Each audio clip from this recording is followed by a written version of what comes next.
So a while back, I had my first trip to Canada. And it was very memorable because I got stranded there for several hours. And while there, I took my first and only taxicab ride in my adult life. But I remember feeling underwhelmed by the whole taxicab experience. Because growing up, I always assumed that it would be a bit more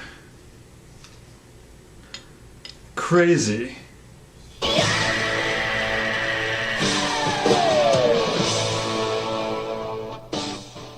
Crazy Taxi started its life as an arcade game made and released by Sega, but was quickly ported to the Dreamcast, where it got most of its acclaim and recognition. It was later ported to other systems as well, such as Nintendo GameCube and PlayStation 2. From that, it became very successful, garnering several spin-offs and sequels, the latest being Crazy Taxi City Rush for iOS and Android devices. But today, we're only going to talk about the first one. I, for one, remember the Crazy Taxi game on Dreamcast most fondly.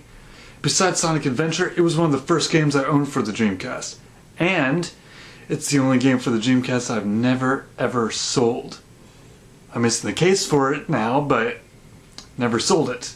It switched hands a couple of times, but I never sold it. So let's dig in and see how crazy Crazy Taxi really is. Hey, come on over, have some fun with Crazy Taxi! Let's get the big thing out of the way first. If there's one thing you remember about the game, it's probably the soundtrack by Bad Religion and The Offspring, with this iconic tune.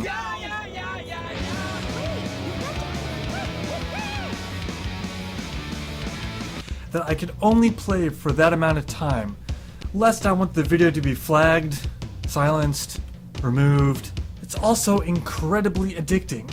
The home version of the game even added new modes, like 10-minute free play, the original mode, and the crazy box that lets you do some weird mini games, like making a long jump that I can never seem to make.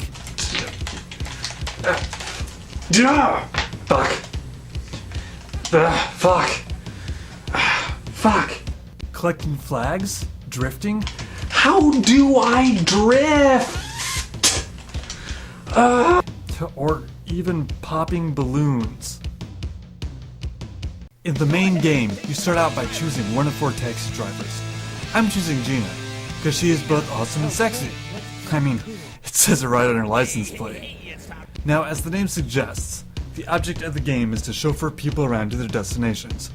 Green circles are easy customers, yellow are challenging, and red is hard.